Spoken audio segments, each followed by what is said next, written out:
Oke, assalamualaikum Pak Nanang. Waalaikumsalam Git- warahmatullahi wabarakatuh, Mas Budi. Ya, gimana kabarnya Pak Nanang? Alhamdulillah di masa-masa yang corona begini lah, istilahnya kita dalam kondisi sehat. Alhamdulillah, alhamdulillah. Amin.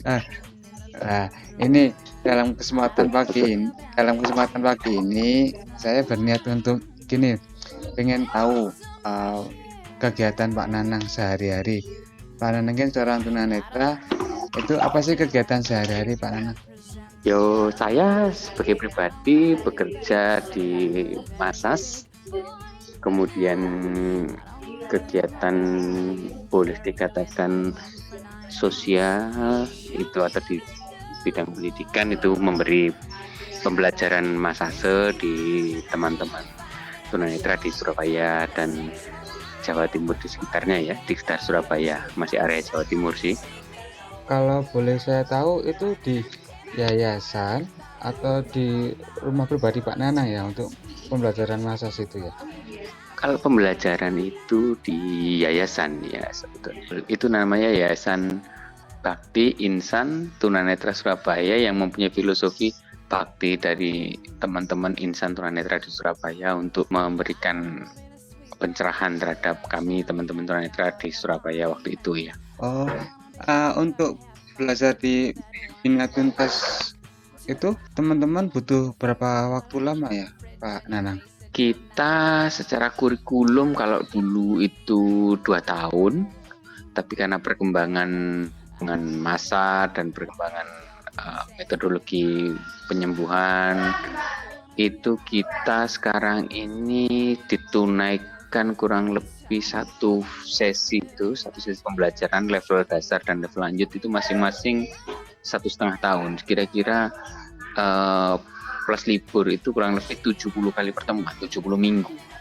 Karena pertemuan kita setiap Sabtu, jadi kita totalnya satu sesi tingkat dasar itu 70 minggu, tingkat lanjut 70 minggu. Jadi totalnya 140 minggu kurang lebih 3 tahun.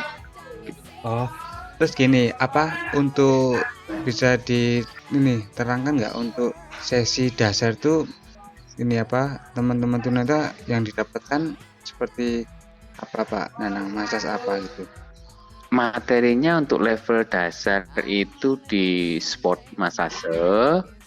Untuk materinya itu ada sport Masase teori dan praktek, kemudian anatomi osteologi tentang tulang, anatomi miologi tentang otot, kemudian fisiologi tentang organ dan alat-alat tubuh lainnya gitu. Itu yang di tingkat dasar.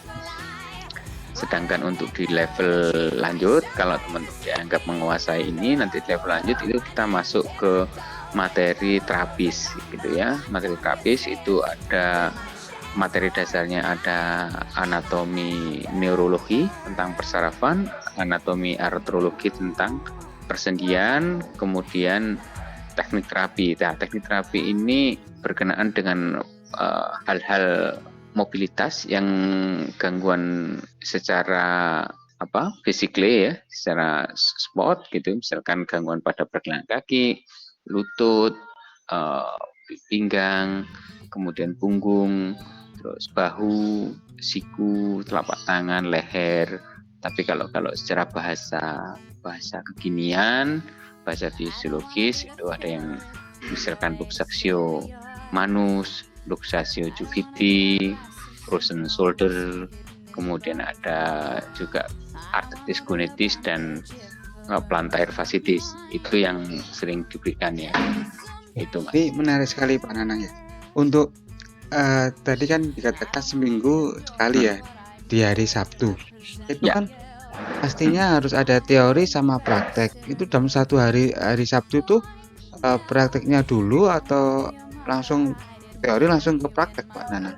Kalau untuk pelaksanaan metode pembelajaran, tadi kan materi ya, sekarang metodologinya jadi kita ada 4 minggu di dalam 1 bulan. Biasanya kita lompat, minggu pertama itu katakanlah untuk level dasar ya, katakanlah teori anatomi osteologi gitu ya. Nanti minggu kedua teori Masase, Sabtu ketiganya itu anatomi miologi. Kemudian nanti Sabtu keempat dalam bulan itu adalah praktek. Nah, praktek itu apa yang didapat di level minggu kedua gitu, lompatnya begitu. Jadi nanti setiap Sabtu keempat praktek, kecuali ketika teori itu jadi dianggap cukup, teori yang di Sabtu kedua ya, yang di spot itu dianggap teori masasenya dianggap sudah cukup, maka itu akan minggu kedua dan Sabtu keempat itu akan dilaksanakan praktek full. Praktek itu pun ada level ya. Level pertama itu praktek terbimbing, artinya teman-teman ini berpraktek antar teman itu dengan diawasi instruktur. Ya. Kemudian nanti ada namanya praktek mandiri. Jadi teman-teman sudah bisa melaksanakan sendiri. Pasiennya pertama adalah instruktur. Nanti ketika dianggap cukup, teman-teman ini akan melaksanakan PKL. Jadi praktek kerja lapangan, mencari pasien dengan buku pasien yang berisi tentang kepuasan dan kelancaran mereka bekerja di lapangan. Itu saran-saran dari masyarakat umum ya, tapi belum mencari uang ya, jadi PKL saja. Jadi itu istilahnya mereka mempraktekkan kemampuan mereka di masyarakat umum untuk mencari kebiasaan. Kebiasaan itu kan sesuatu yang dilaksanakan karena berhadapan dengan masyarakat umum itu kan kadang-kadang teman-teman masih grogi gitu loh. PKL-nya kalau di BSBN yang punya negara itu memang mereka sudah alumninya banyak ya, mereka negara punya, dan sekali meluluskan itu bisa puluhan orang ya. Nah, dan itu mereka reguler setiap tahun pasti ada lulusan. Nah, kalau kami memang ada beberapa alumni yang di Surabaya itu mereka berkenan menerima teman-teman untuk PKL. Juga mereka mencari di lingkungan.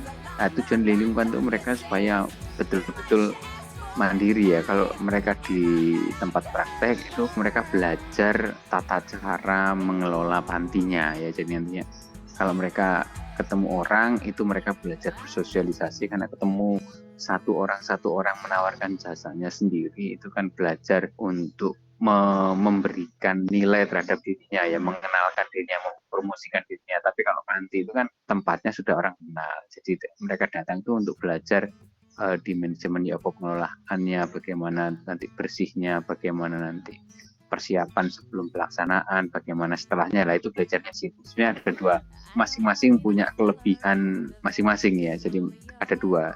Jadi mereka mau belajar, mereka praktek di panti klinik atau mereka mandiri.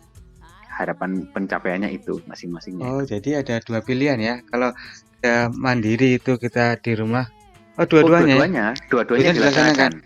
Dua-duanya dilaksanakan. Iya, nanti diganti ya, bergilir. Katakanlah masa PKL itu sampai kita biasanya menjelang ujian itu 3 bulan nanti berputar, teman jaga di klinik, nanti sebulan kemudian ganti yang lain, berputar apa per minggu ya, diputar gitu. Ada rotarinya juga ya? Iya, supaya mereka juga sama-sama merasakan, jangan nanti di klinik aja ditukar sama teman lainnya ditukar. Nah, tapi kebanyakan nanti kalau sudah selesai itu mereka langsung diminta sama panti itu untuk tidak pergi lagi. Sudah cocok gitu, sudah sini aja gitu akhirnya. Ini ada 2 tahapan ya, yang satu mandiri, yang satu ikut ke panti itu ya. Dengan tahapan itu ada jedanya enggak waktu? Kalau pengalaman saya kan gini Pak Nanang ya, kalau saya dulu karena saya naik kelas ke lebih tinggi dulu. Kalau saya belajar di level biasanya itu kan saya harus PKL dulu, mandiri. Habis itu setelah udah masuk ke kelas yang lebih tinggi, terus kita lagi. Nah, itu kan kita akan menghadapi kelulusan, itu baru kita ditaruh di panti selama panti. Apakah juga seperti itu? Enggak. Jadi kita ini kalau ujian itu sebelum kelulusan itu ujian saja. Jadi setelah itu kita serahkan, mereka silahkan bermasyarakat pada umumnya, mereka mau buka sendiri atau kan mereka sudah belajar di level itu. Enggak, jadi kita ini di 3 bulan sebelum menuju ke kelulusan itu, jadi mereka berpraktek untuk mencari katakanlah sekian ratus pasien gitu ya dalam 3 bulan itu. Ini katakanlah 50 atau 100 pasien gitu misalkan. Nah, nanti itu sebagai syarat mereka boleh ikut ujian. gitu loh. Oh, jadi dalam 3 Tuh. bulan itu teman-teman udah dibagi untuk mandiri sama yang di panti gitu ya? Ya Nah, betul betul. Nah tapi kan kita mengatur, kita dari instruktur mengatur untuk nanti panti mana yang berkenan. Nanti kan ada report juga. Kita kan ada komunikasi dengan pemilik panti untuk ya apa report teman ini gitu. Dan kita kan kalau di panti itu kan juga kita berusaha jangan sampai anak yang ditaruh di panti itu menjadikan panti itu turun grade-nya. Jadi supaya teman-teman masyarakat umum itu mengenal teman-teman tunanetra ini juga sebagai tenaga kesehatan masyarakat yang baik gitu ya, yang memberikan manfaat bagi mereka, tidak sekedar asal pijet gitu, harapannya begitu. Jadi tidak yang wah pijetin nggak enak ngawur taruh di panti, wah kasihan pantinya. jadi bisa dikatakan kemitraan yang simbiosis mutualisme ya Pak Nanang ya?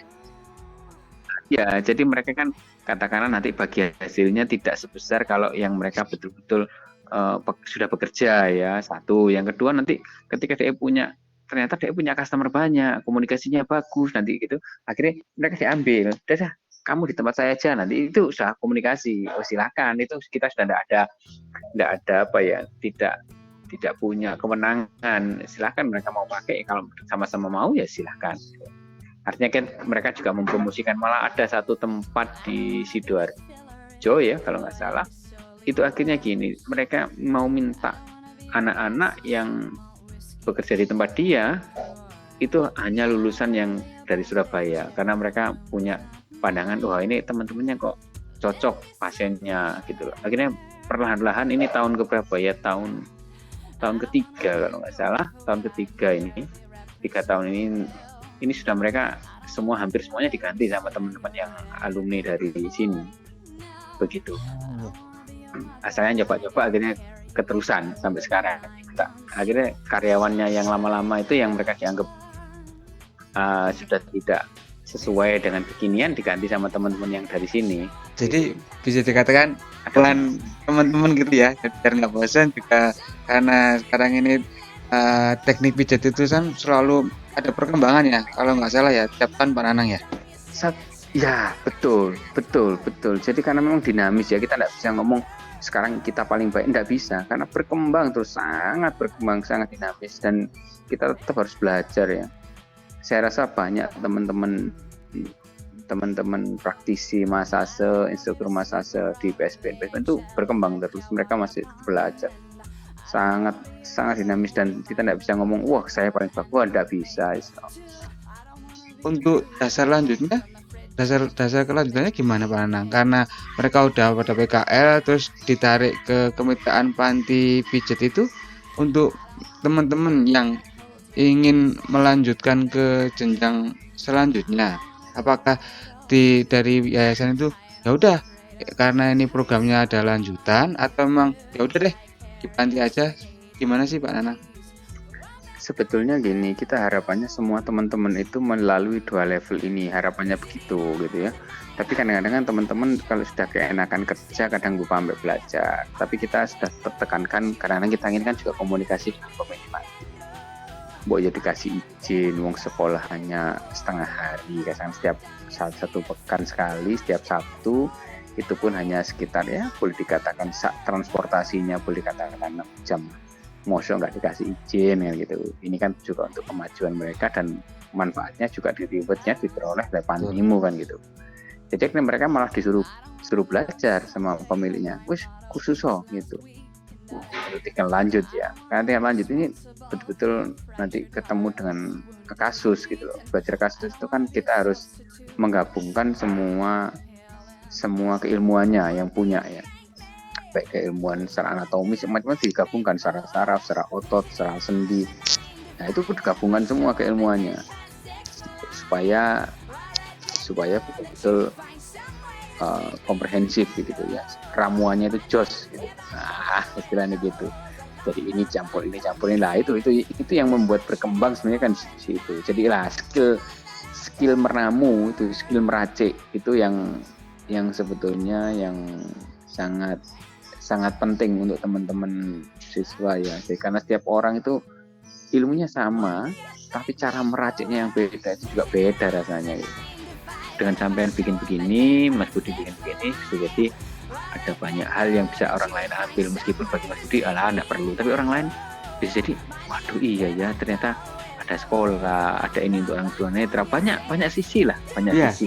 Oke. Oke, Terima kasih deh. banyak Pak Nanang ya atas Ya, wes. waktunya. Semuanya semoga sukses selalu dan yayasannya tambah gede, impiannya tercapai juga. Amin. Semuanya Amin. bermanfaat bagi teman-teman tunanetra semuanya. Ya, Oke, makasih Pak terima Nanang. kasih. Assalamualaikum warahmatullahi wabarakatuh. Monggo. Waalaikumsalam warahmatullahi wabarakatuh.